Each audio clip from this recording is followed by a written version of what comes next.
নমস্কার, আপনারা দেখছেন নিউজ ভিজিল্যান্ট। এই মুহূর্তে আমি আপনাদের সাথে রয়েছে মল্লিকা। চলে যাব বিস্তারিত সংবাদের দিকে। প্রথমে যে সংবাদে আমাদের নজর থাকবে, শান্তির বাজারে মায়ের 51 পীঠের পুজো আয়োজন করছে পুরাতন হাসপাতাল রোড পুজো কমিটি। বাংলার শ্রেষ্ঠ উৎসব দুর্গোৎসব, তাকে ঘিরেই মাতোয়ারা শান্তির বাজার। প্রতি বছরের মতো এবারও পুরাতন হাসপাতাল রোড পুজো কমিটির উদ্যোগে আয়োজিত হয়েছে শারদ উৎসব। তবে এবারের বিশেষ আকর্ষণ মায়ের 51 পীঠের প্রতিরূপ। প্যান্ডেলে মা দুর্গার পাশাপাশি দর্শনার্থীরা দেখতে পারবেন মায়ের 51 রূপ। পুজো কমিটির পক্ষ থেকে জানানো হচ্ছে, শনিবার এক সামাজিক কর্মসূচির মধ্য দিয়ে প্যান্ডেল সবার জন্য উন্মুক্ত করা হবে। এবারের পুজোর বাজেট ধরা হচ্ছে 6 লক্ষ টাকা। পুজো নির্বিঘ্নে সম্পন্ন করতে এবং আনন্দের আবহ বজায় রাখতে কাজ করে যাচ্ছেন আয়োজকেরা। রাজীব চক্রবর্তী জানিয়েছেন, জাতি ধর্ম বর্ণ নির্বিশেষে সকলের মিলিত অংশগ্রহণের মধ্য দিয়েই সম্প্রীতির বার্তা ছড়িয়ে দিতে চায় এই পুজো কমিটি।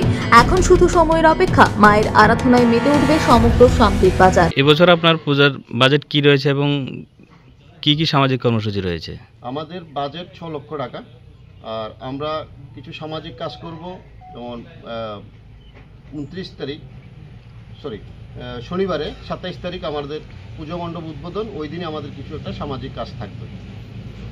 পূজার মূল আকর্ষণ কি রয়েছে? সতীর 51 পীঠ।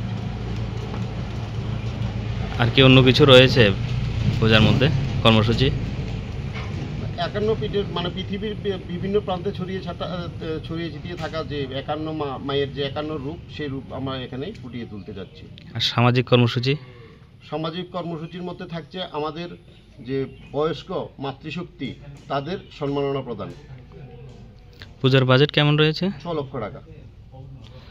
সবাইকে কি বার্তা দেবেন? সবাইকে শান্তি এবং সম্প্রীতি বজায় রেখে এই সমাজে থাকার জন্য, এবং যাতে এই সমাজকে আরও উন্নত শিখরে নিয়ে যায়, সেটাই আমাদের আশা থাকবে।